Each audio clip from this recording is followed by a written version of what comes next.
Well, I'm kind of taking a different direction.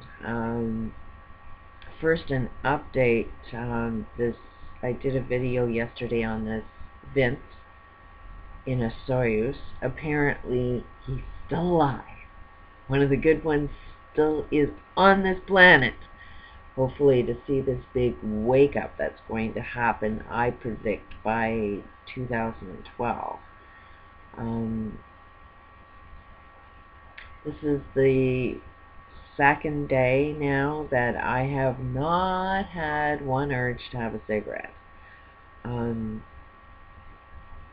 Always remaining true that when you really deal with the addiction, the cause of the addiction, and you get rid of that cause of the addiction, there is no side effects. There is nothing that you need to fight. It just simply is gone. There is no need for it. It doesn't make any sense.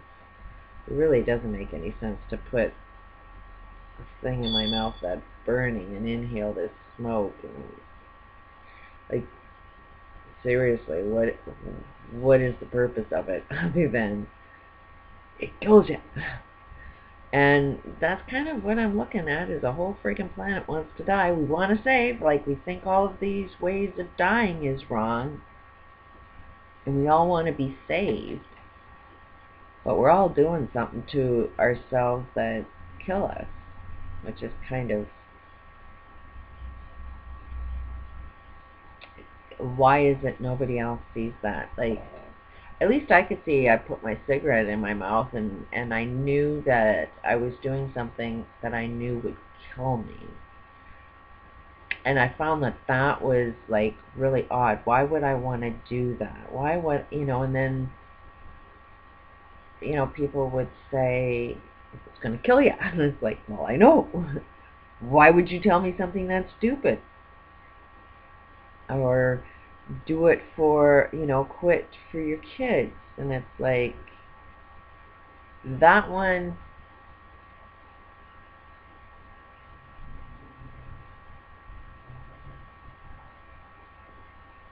it seems like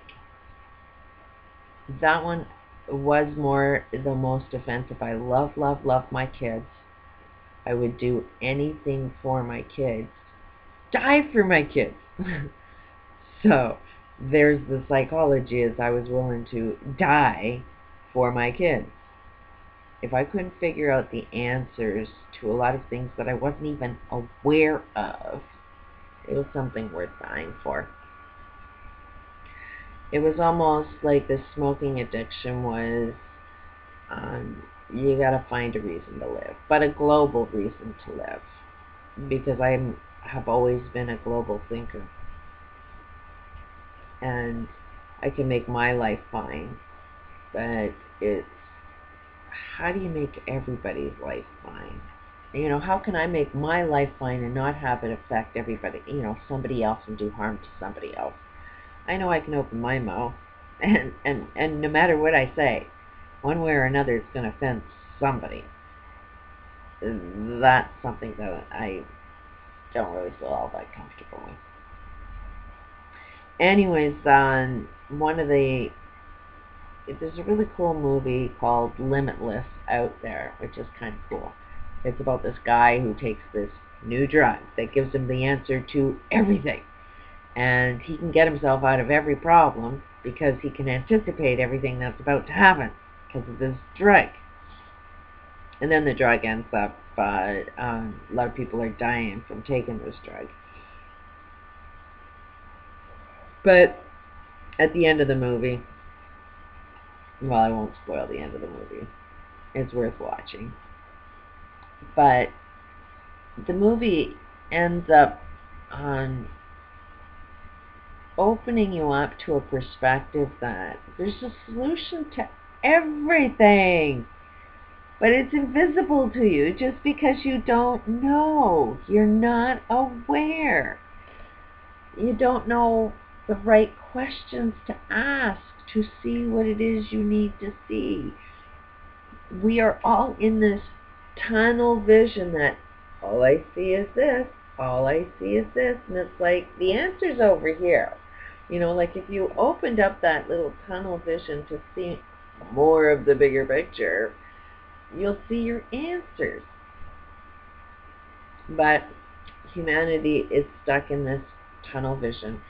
We haven't quite grasped that if you want to think war in any way, shape, or form is going to solve a problem, it's like you kill one person, expect 10 coming after you. So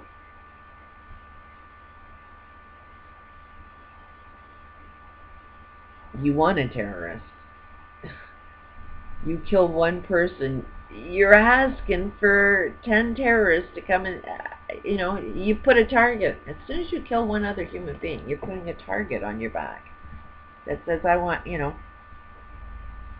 And then you wonder why your world's falling apart.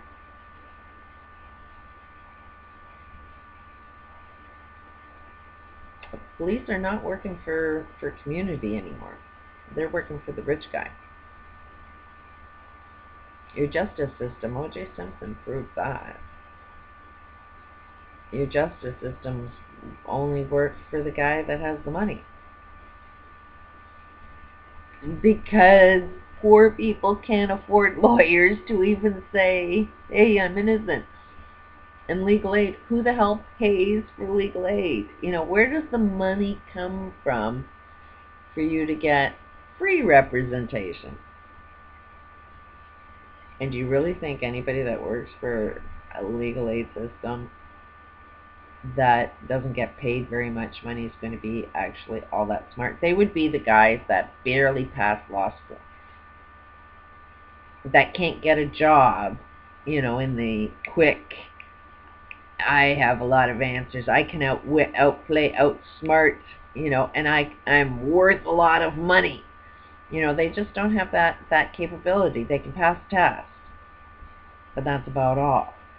So if they want to work after they've spent all that money on their education, they go into a legal aid and they get paid like minimum wage. You know, you get what you pay for. So there is zero aspects of any kind of justice system that works anywhere on the planet, but we're going to trust in that. And then expect our world to function.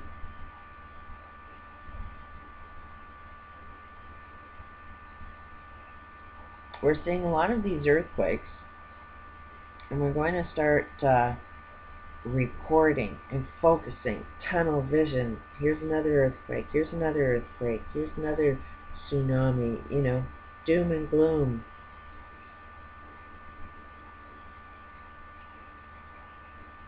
And it's like, what are you trying to prove? That the world is coming to an end?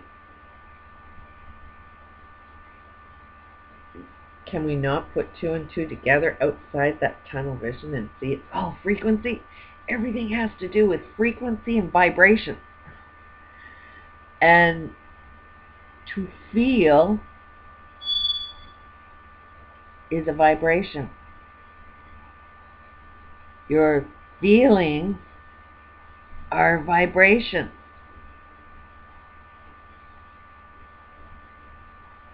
Your feelings will open up your perspective, will get you out of the box. Right now everybody's feeling like they want to die. Everybody feels like, I mean, religion is all about death. You know, you're going to be saved after your death. The only time that things go good is after you're dead. So it seems like most religious people are, in how many ways can I kill humanity? But in our tunnel vision, will look like it's a good thing. But if you look at it from a bigger perspective, it's like, we just want everybody dead so that they can all be saved after life.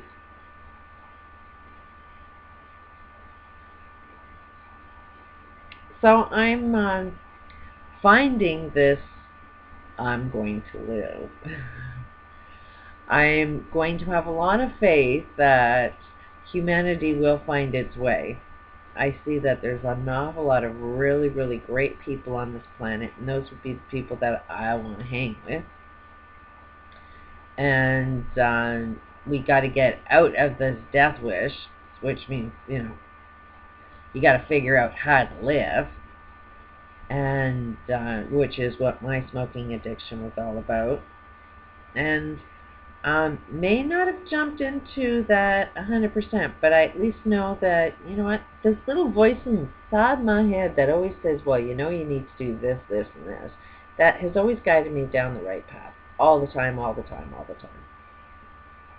And this one's telling me really, really meditate a lot more on this water concept, which I've used every single day, but I was using it more.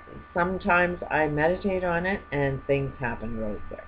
Other times I just let it happen subliminally when I'm in process, which the past years basically, I needed to do this YouTube channel and develop my confidence. I lacked a lot of confidence in myself because the whole universe was like fighting against me, big time. And so now that I've got the confidence in myself again, it's time to meditate on this a little bit more, according to my intuition. And for the past year, it has told me that I needed to work out. And I mean, the start of this whole channel, if you go back and look at any of my videos, that's what it was like I was trying to do. But then I got off track looking at all of this stuff and BP oil, and it should be obvious to everybody that that's what we do, is we have our intuition. It tells us we should be doing this, this, this. This is how you know you should be living life, but something will distract you. And so this BP oil distracted me a year ago off of trying to get into shape. A lot of people will probably tell you that, hey, you did know your answer. Why did you get off path? We get off path because of the doom and gloom. And there's like doom and gloom is starting to get Japan and all of these wars, Libya, and protesting, depression. Everybody's got answers, but the answer is all about dying. You can't talk to insanity. So it's like, why even bother trying? Why bother trying to convince somebody something they just do not want to hear anything about? So it's like, okay, go ahead, try that, see if it works for you. Those who want to live, I'm going this direction. So that's what I'm doing. Getting back on track. I am really determined to get into really good shape by summer. Last summer it was like, even just going to the beach was no fun. I felt like there was such a mission I had to do. And I was just really itchy today. So I couldn't even relax on the beach. I felt like I had to do something, So, but I forced myself to go to the beach, at least a few times a week and stay there for at least 45 minutes. But it was not what I really enjoyed doing. So, right now, doing the yoga thing, really meditating on this water, kind of had to be at one with, okay, a lot of people need to be on their path. A lot of people are going to die. Like, that was one thing that I really, really had a hard problem with, is a lot of people don't have to die if we just woke up and got out of our tunnel vision. But it appears we need to be looking at life through that tunnel vision until we want to see this limitless world. Movie worth watching. It'll really open up your mind to, yeah, we do really look at tunnel vision and there's no answers in that tunnel vision. But if we open our perspective up There's an answer to everything. You just got to ask the right questions. You just got to be paying attention to, there's a solution, wonder what it is. If you don't ask those questions, you'll never see it. Pretty cool. But I'm doing great, he says.